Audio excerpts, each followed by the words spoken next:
In addition to adding noise or sharpness with the sharpening adjustment, we can also remove noise using the noise reduction adjustment. We can clearly see this image has quite a bit of noise. It's also evident that the image has been taken at night. This is a good example of what can happen when the image sensor's ISO sensitivity is set too high in low light conditions. Using the noise reduction settings, we can try to eliminate as much noise as possible. The first option we have here is the luminance adjustment.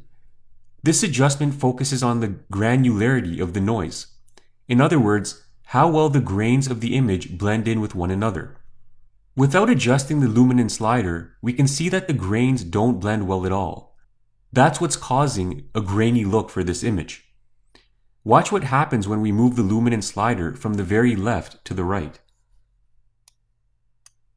By toggling the preview switch on and off, you can see that quite a bit of noise has already been removed with that one setting alone. Keep in mind that sometimes when you apply noise reduction, you do tend to lose some sharpness in the image.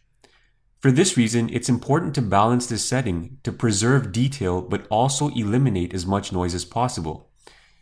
Generally speaking, a setting of 70 to 80 does work quite well, so I'll keep it at around 75. So this will eliminate grain while still maintaining detail in the hair strands and eyes and those kinds of areas. The detail slider over here, the detail slider will determine how much detail is preserved in the image. Remember that adding detail entails adding noise. The right amount of noise is essential, and that's what gives us detail. Too much noise and we have grain. In this case, we won't be able to add much detail without bringing the noise back, so I'm going to drag the detail down to 0.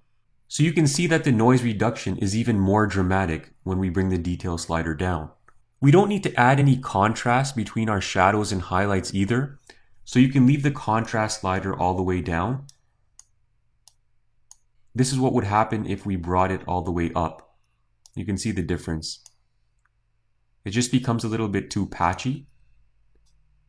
So I'm going to leave that at 0. And the next setting we can adjust here is color. To see the effect of this adjustment, magnify the eye area by 4 to 1. And then just zero in on one of the eyes. Here in the eye area, and even other parts of the image, you can see we have that colored texture, especially in the pupils of the eye. There's quite a bit of that pixelated colored noise there.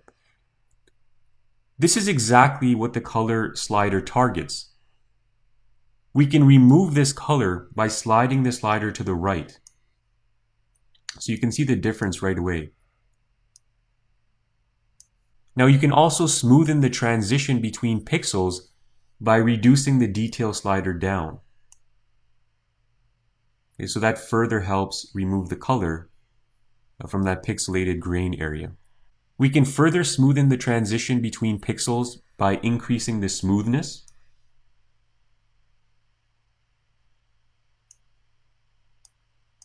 So that's with 0 smoothness, that's with 100. Now once you've made these adjustments, go back to the fit view, and you're going to toggle your preview switch on and off, and you can see that there's a very dramatic change, and Lightroom does an excellent job in removing grain from an image. We hope you enjoyed that lecture, and in the next lecture we're going to be working with the lens corrections panel. We'll also be working with image ny002.jpg, so please go ahead and load that image in the develop view.